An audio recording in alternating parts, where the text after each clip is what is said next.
Fakta baru yang mengejutkan tentang wanita cantik yang menjadi pasangan gelap Ferdy Sambo terungkap di persidangan. Richard bersaksi, Putri Chandrawati sempat dalam keadaan marah dan membawa senjata, diduga sedang memergoki hubungan gelap Ferdy Sambo dengan si cantik. Pada saat standby Saguling itu ada kejadian yang mulia. Jadi saya lagi di rumah, Matris juga di rumah, tiba-tiba ibu turun. Almarhum pertama duluan turun dari lantai 2 bawa senjata, langsung taruh di dalam mobil yang mulia. Habis itu ibu PC ini panggil kita semua bertiga, saya, almarhum dan Bang Matius. Habis itu bilang, nanti Dek Matius kamu naik di mobil ibu ya, nanti Dek Richard kamu di mobil sendiri ya di belakang. Nah jadi kami jalan yang mulia ke arah Kemang, tapi belum ke kediaman yang mulia. Apa? Tapi belum ke kediaman. Oke. Jadi itu saya kan masih, kita biasa komunikasi lewat HT yang mulia. Saya sempat nanya beberapa kali ke almarhum, Bang izin Bang, ini mau kemana Bang? Saya nanya, Bang izin, udah Cat ikut aja dulu. Jadi mereka yang di depan. Itu perjalanan ada muter-muter di daerah Kemang yang mulia. Saya juga tidak tahu itu mau kemana tujuan yang pertama. Akhirnya kita balik ke kediaman Saguling, ke kediaman Bangka yang mulia. Kita singgah di kediaman Bangka. Jadi pada saat mampir di kediaman Bangka, ibu turun, saya lihat kondisi ibu kayak lagi marah yang mulia. Jadi saya juga tidak berani menanyakan yang mulia. Ada mungkin setengah jam kemudian yang mulia Pak Efes pulang. Itu yang naik tiket sama Pak Efes, Bang Romer sama Sadam yang mulia. Nah pulang mereka, saya biasanya kan kami sambut juga yang mulia di depan kan, nunggu di depan. Jadi kami nunggu di depan, Pak Efes masuk. Pak Efes juga kayak marah-marah juga yang mulia, langsung masuk ke dalam rumah. Ya, habis itu almarhum bilang, Cat nanti ada Pak Elben yang mau datang. Pak siapa? Pak Elben yang mulia, rekannya Bapak yang mulia. Oh siap Bang. Nah tapi karena pada saat itu saya lagi di belakang, waktu Pak Elben datang itu saya tidak lihat. Jadi saya tidak tahu ini Pak Elben datang sama siapa saya tidak tahu. Nanti sudah masuk semua, tiba-tiba almarhum bilang sama Bang Matius, tidak ada selain kami berdua, maksudnya almarhum sama Bang Matius, tidak ada selain kami berdua yang ada di dalam area rumah, area kediaman Bangka. Semua nunggu di luar. Nah jadi yang tunggu kan ada 2 pintu yang mulia. Pintu depan sama pagar di belakang samping. Yang di belakang itu ada, yang di situ ada Bang Romer, Sadam, Somad, sama ART Rifan. Ya mereka berempat di belakang, baru saya yang di depan. Yang di depan ada saya, baru Alphonse security sama Farhan Walmor. Saya di depan, jaga di depan. Nah kita nggak tahu ada kejadian apa di dalam kan, dalam rumah ini.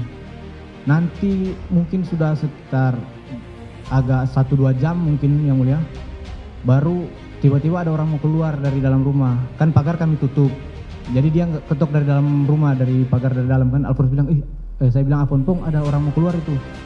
Dia Apon bukain pagar dari dalam, tiba-tiba saya lihat ada perempuan yang mulia. Saya tidak kenal yang mulia. Nangis dia yang mulia.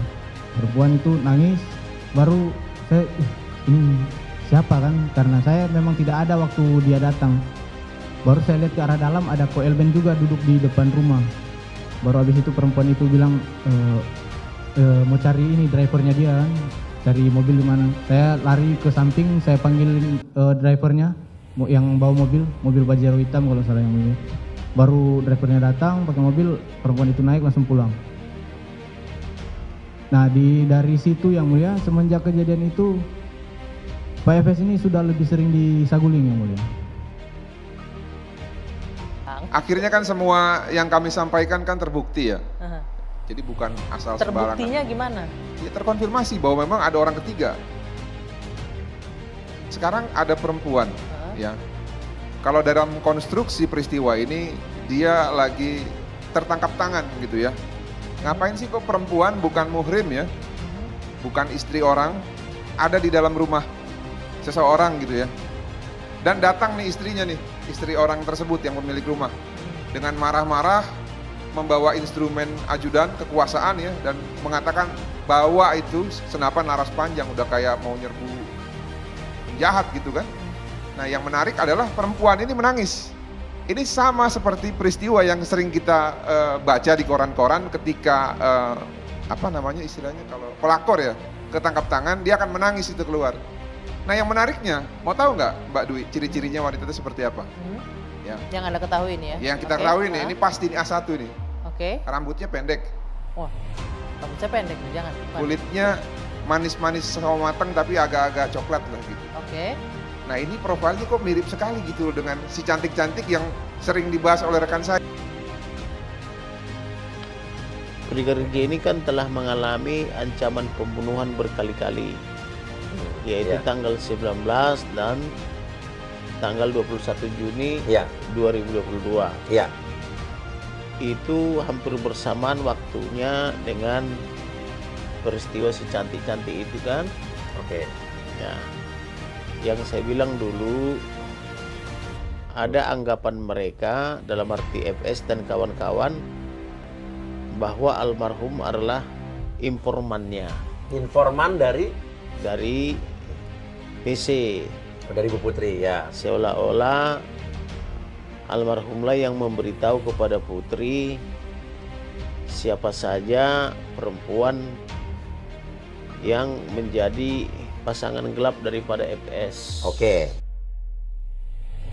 Ucapan Kamarudin terbukti di persidangan berkat kesaksian dari Richard Eliezer atau Baradae. Baradae menyaksikan secara langsung dan melihat sosok wanita lain di saat ada pertengkaran hebat antara Ferdy Sambo dan Putri Chandrawati. Diceritakan juga sebelumnya oleh Richard bahwa Ferdy Sambo jarang pulang ke rumah Saguling dan sering berada di rumah Bangka. Rentetan cerita saat Putri Chandrawati memergoki Ferdy Sambo di rumah Bangka semakin mengungkap fakta adanya orang ketiga yang menjadi alasan Ferdy Sambo pisah rumah dengan Putri Chandrawati. Cerita Baradae ini sempat membuat hakim berhenti sejenak, seperti terkejut dengan fakta yang diungkap Richard Eliezer. Jika selama ini Ferdy Sambo mengatakan alasan membunuh Brigadir J karena harga dirinya merasa diinjak-injak oleh almarhum Brigadir J. Mungkin lebih tepat jika yang dimaksud melukai harga diri Ferdy Sambo itu karena almarhum sebagai ajudan Putri ikut mengetahui hubungan gelap Ferdy Sambo. Karena tak ada satupun bukti yang masuk akal tentang adanya pelecehan yang dilakukan Brigadir J. Yang justru terbukti adalah skenario tidak masuk akal yang dirancang Ferdy Sambo untuk menjatuhkan Brigadir J. Termasuk fitnah kepada Brigadir J yang dituduh sering ke klub malam di daerah Kemang. Dari cerita Richard, bisa jadi Ferdy Sambo yang sebetulnya sering ke daerah Kemang. Karena ketika Putri Chandrawati mencari Ferdy Sambo, sempat mencari ke daerah Kemang sebelum akhirnya bertemu di rumah Bangka.